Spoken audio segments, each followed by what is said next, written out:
आज हम परेशान हैं, निर्णय नहीं ले पाते हैं कि क्या करें और शैतान के चंगुल में फंसकर भटक जाते हैं। जब हम दुखों, तकलीफ और मुसीबत में पड़ जाते हैं, कुछ इसी तरह प्रभु के शिष्यों के साथ हुआ। हम पढ़ते हैं मत्ती अध्याय 14 पद संख्या 22 से 27 में। इसके तुरंत बाद ईसा ने अपने शिष्यों को इसके लिए बाध्य किया कि वे नाव पर चढ़कर उनसे पहले उस पार चले जाएं। इतने में वे स्वयं लोगों को विदा कर देंगे। ईसा लोगों को विदा कर एकांत में प्रार्थना करने पहाड़ी पर चढ़े। संध्या होने पर वे वहां अकेले थे। नाव उस समय तट से दूर जा चुकी थी। वह लहरों में से डगमगा रही थी क्योंकि वायु प्रतिकूल थी। रात के चौथे पहर ईसा समुद्र पर चलते हुए शिष्यों की ओर आए।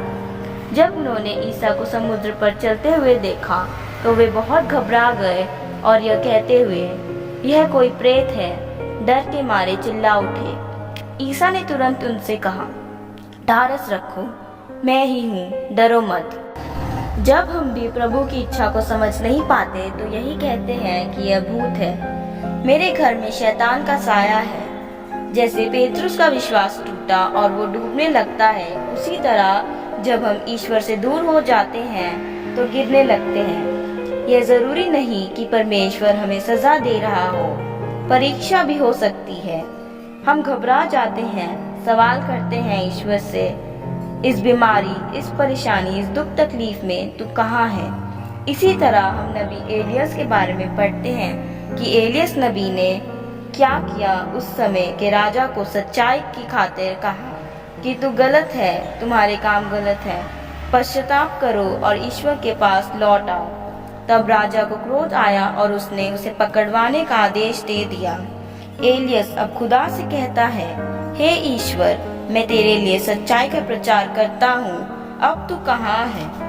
तब ईश्वर ने कहा, तू वहीं रुक, मैं आ रहा हूँ। लिखा है, पहले बहुत बड़ी अंधेरी आई, आंधी तूफान आया।